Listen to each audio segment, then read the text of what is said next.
Subscribe کیجیے ہمارے channel نور رضا کو اور بیل آئیکن کو پریس کیجیے جس سے آپ کو ہماری نیو ویڈیو کی نوٹیفیکیشن ملتی رہے۔ ایک مرتبہ کا واقعہ ہے کہ ایک عیسائی لڑکی تھی جو بغداد میں رہتی تھی۔ ایک عیسائی لڑکی تھی جو بغداد میں رہتی تھی اور حضور غوث پاک رضی اللہ تعالیٰ سے اس کا دل لگ گیا تھا، بڑے پیر صاحب سے اس کا دل لگ گیا تھا۔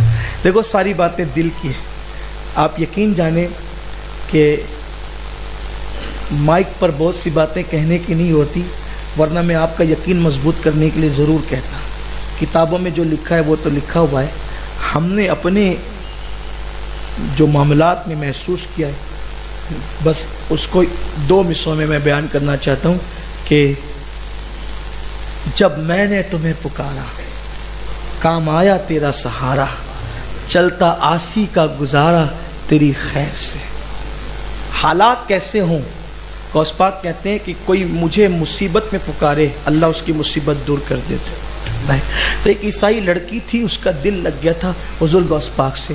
اب اللہ والے ہوتے ہی ایسے نا کہ لوگ ان سے لگ جاتے ہیں، ان سے محبت کرتے ہیں، ان کی سیرت، ان کی صورت، ان کا انداز، ان کے بول چال، ان کی مشکل کشائی، ان کی حاجت روائی کے انداز، ان کے پیار محبت کے انداز، یہ ساری چیزیں ہوتی ہیں۔ اور پھر بات تو یہ ہے نا بھائی کہ آدمی پہ خاندان کا اثر پڑتا ہے، آدمی پہ خاندان کا اثر۔ غوث پاک کا خاندان کتنا بڑا ہے، کون سا خاندان ہے؟ شیخ عبد القادر جیلانی، ان کے والد شیخ ابو صالح موسیٰ جنگی دوست، ان کے والد سید عبداللہ جیلی، ان کے والد حضرت سیدنا سید ابو یحییٰ زاہد، ان کے والد سید محمد، ان کے والد سید داؤد، ان کے والد سیدنا موسیٰ الجون، ان کے والد حضرت سیدنا عبداللہ محض، ان کے والد حضرت سیدنا امام حسن مصنع، ان کے والد سیدنا امام حسن، ان کے والد سیدنا مولا علی، ان کی بیوی سیدہ فاطمہ الزہرا، ان کے والد محمد رسول اللہ آدر زہرا پر پھیلے ہوئے دامن نسلیں ہیں کریموں کی لجپال گھرانہ ہے۔ میرے 11ویں والے پیر پر آپ نے غور کیا؟ دیکھو مولا علی ایک، مولا علی ایک، امام حسن دو، امام حسن مصنع امام حسن مصنع، امام عبداللہ محض، حضرت موسیٰ الجون 5، حضرت سیدنا یحییٰ زاہد، حضرت سیدنا داؤد، حضرت سیدنا یحییٰ زاہد، پھر سے حضرت علی، حضرت امام حسن، حضرت امام حسن مصنع، حضرت عبداللہ محض، حضرت موسیٰ الجون، حضرت یحییٰ زاہد، حضرت محمد، حضرت داؤد، حضرت سیدنا عبداللہ جیلی، حضرت سیدنا شیخ ابو صالح، شیخ عبد القادر جیلانی۔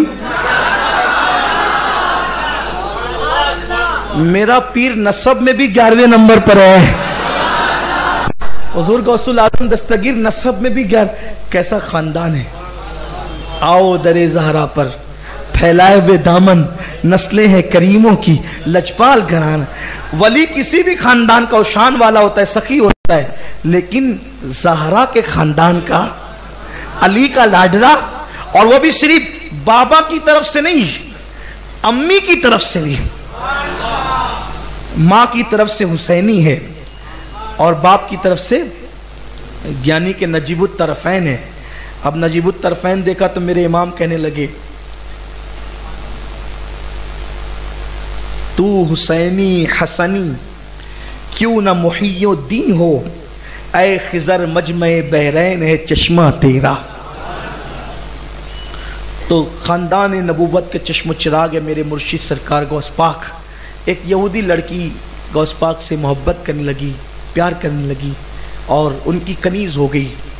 اتفاق سے اس کی شادی کے دن آئے تو اس نے اپنے ابا سے کہا کہ میری شادی کے دن غوث پاک کو بھی دعوت دینا۔ غوث پاک بھی تشریف لائیں گے. کہا ٹھیک ہے دعوت دیں گے. اب وہ تھے سب عیسائی. غوث پاک کو کہا کہ حضرت میری بیٹی آپ کی کنیز ہے, آپ سے محبت کرتی ہے, ہم عیسائی لوگ ہیں, لیکن آپ دعوت میں ہمارے آئیں گے. غوث پاک نے کہا کہ ٹھیک ہے انشاءاللہ وقت پہ دیکھا جائے گا. پھر وہ بارات نکلی. بغداد آنا تھا بارات نے. اب جب بارات نکلی تو راستے میں ڈاکوؤں نے اس کو قتل کر دیا, دولہے کو ہی قتل کر دیا. تب بارات کی بجائے جنازہ آ گیا. جب جنازہ آیا تو اس کی تو خوشیاں لٹ گئی, مسائل ہو گئے. اللہ اکبر.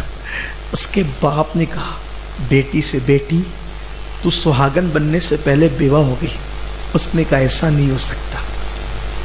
اس نے کہا ایسا نہیں ہو سکتا. کہا بیٹی اس کا جنازہ آ رہا ہے تیرے ہونے والے شوہر کا, اس کی گردن کاٹ لی گئی, اس کی روح نکاح. ایسا نہیں ہو سکتا, میں غوث پاک کی کنیز ہوں, میرے گھر سے خوشیاں کبھی روٹ نہیں سکتی, میرے گھر سے خوشیاں کبھی روٹ نہیں سکتی, میں غوث پاک کی کنیز ہوں. مصیبت میرے دروازے پہ آ نہیں سکتی, میں غوث پاک کی کنیز. کہا بیٹی وہ مر گیا ہے. اس کا باپ نہیں جانتا تھا غوث پاک کی شان کیا ہے. کہا کچھ بھی کرو وہ جنازہ ابھی اٹھانا نہیں جب تک کہ میں مدرسہ قادریہ اور خانقاہ قادریہ میں حاضری دے کر کے نہ آؤں. تو کہا بیٹی وہ مر گیا, اس کی آخری صورت دیکھ لے. کہا نہیں جب تک غوث پاک کی خانقاہ میں نہ جاؤں اس وقت تک کہ میرے ہونے والے شوہر کا جنازہ نہ اٹھایا جائے. اس کے بعد اس کو لے جایا گیا. خانقاہ میں گئی, مدرسہ قادریہ میں میرے مرشد غوث پاک درس دے رہے تھے, قدموں پہ گر گئی. کہنے لگی مرشد میں نے تو محبت آپ سے کی ہے, میں نے تو الفت آپ سے کی. یہ اور بات ہے میرا مذہب عیسائی ہے, لیکن پیارے تو زہرا کا لال ہے, تیرے یہاں مذہب نہیں دیکھا جاتا, تیرے یہاں تو سب کو نوازا جاتا ہے. کہا ہوا کیا؟ کہا کہ خوشیوں کی سوگات آنے سے پہلے روٹ گئی, بہار سے پہلے خزاں آ گئی, گھر بسنے سے پہلے اجڑ گیا, اور وہ بھی تیرا کہلانے والی ہوں, تیری کہلانے والی ہوں, تیری کنیز کہلانے والی ہوں. میرے مرشد غوث پاک کرم کی نظر فرمائے. غوث پاک نے کہا چلو. جب گئے تو دیکھا کہ گردن کٹی ہوئی ہے, دولہا پڑا ہوا ہے. میرے مرشد نے گردن جوڑی اور کہا کم باذن اللہ. دیکھا تو وہ زندہ ہو گیا. کہا جا پھر اپنا گھر بسا لے. وہ اس کا کیا گھر بسا, کئیوں کے دل کی دنیا بس گئی. انہوں نے کہا اب شادی بعد میں رچے گی, پہلے تو ایمان کی رمق رچے گی. اور وہ سارے عیسائی کلمہ پڑھ کے مسلمان ہو. یہ ہے غوث پاک کی شان. اس لیے غوث پاک کی محبت کا ماحول گھر میں پیدا کرو. بچے کو غوث پاک کا عاشق بناؤ. اپنے بچوں کو یہ واقعات سناؤ. اپنے بچوں کے ہاتھوں میں غوث پاک کا دامن پکڑاؤ. اپنے گھروں کے اندر بچوں کو سکھاؤ بیٹا گرتے وقت یا غوث المدد کہہ لیا کر, ہڈی نہیں ٹوٹے گی. ہاں یہ مذاق کی بات نہیں ہے, یقین پیدا کرو, یقین. انشاءاللہ تعالی برکتیں نصیب ہوگی. اللہ تعالی ہم سب کو توفیق عطا فرمائے.